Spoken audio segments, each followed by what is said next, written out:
Hey, let me show you one of my favorite sitting poses. So I would have my client come and sit right on this ottoman. But again, this is boring. This is not very sensual. It's not sexy. It's not flirty. It's not playful. How can we change this seated pose into something more dynamic, something that has emotion?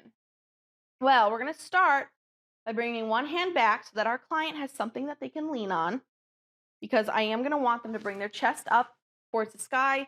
And this is like so hard to hold, not fun, not sexy. So we're going to give them something to lean on. We're going to take our legs. Right now they are bent, but this is boring. You can't even see one of them. So we got to stagger them. We got to look for that asymmetry, right? So now they're staggered. And what did I do with my toes? Well, I pointed them. Of course I did. We love pointed toes. I love the definition that it gives the calf muscles. I like just how long it makes legs look. And yeah, we love pointed toes here in the studio. So we're going to point those toes. We've got staggered feet. And then this hand has to do two things. This arm has to do two things. There's got to be a bend in it. And we want to give it a job. We got to give this hand a job. So the job that I'm giving it is to go up and rest in the very top of the forehead. Chest is lifted. And then that client is just going to think about their breathing. Now, if your client is doing really well, we can do something called flow posing.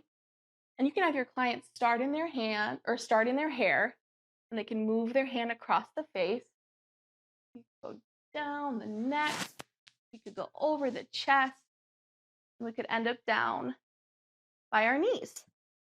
Now, this is really great if you have clients who are very kind of nervous, where I think sometimes static poses they're too in their own head about static posing. So flow posing gets them moving. They don't have time to think about whether or not they look good. They're thinking about, okay, hand has to be in here, hand has to be over, hand is here, hand is here. Like, they've got to concentrate on something else, and they can't think about whether or not they're doing a good or a bad job. They're doing a great job, by the way. They just sometimes are in their own heads about it. So that is how I would do a seated pose, for example.